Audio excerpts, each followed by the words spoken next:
Hi. பாரிஸ்ல பார்த்தீங்கன்னாக்கா பயங்கரமான ஒரு கலவரம் போயின்னு இருக்கு. சரி என்னான்னு சொல்லிட்டு இன்வெஸ்டிகேஷன் பண்ணி பார்க்கும்போது தான், அங்க சாம்பியன்ஸ் லீக்ன்னு சொல்லிட்டு ஒரு ஃபுட்பால் மேட்ச் நடக்கும். இது ஃபிஃபாவோட சின்ன ஃபுட்பால் மேட்ச் டோர்னமெண்ட் மாரின்னு சொல்லலாம். யூரோப்பியன்ஸ் டீம் தான் கலந்துப்பாங்க. ஆக்சுவலி ஆர்சனல்னு ஒரு டீம் இருக்கு. பிஎஸ்டின்னு ஒரு டீம் இருக்கு.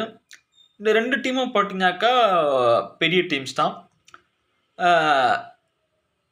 யாரெல்லாம் நினச்சாங்கனாக்கா ஆர்சனல் டீம் ஜெயிக்கும்னு சொல்லிட்டு எதிர்பார்த்தாங்க. பட் திடீர்னு பார்த்தா பிஎஸ்சி ஜெயிச்சிடுச்சு.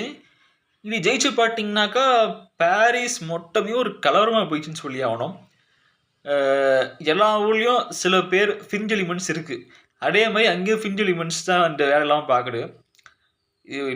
ஜெயிச்சிட்டா ஓகே, அது சந்தோஷம் தான். கேம் தான்.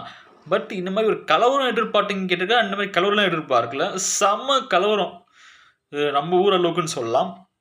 கடைசியாக அப்படின்னாக்கா ஃபோர்ஸ் எல்லாம் வந்து அதை சமாளித்து முடிட்டுக்குள்ளே ஒரு பெரும்படை ஆயிடுச்சு.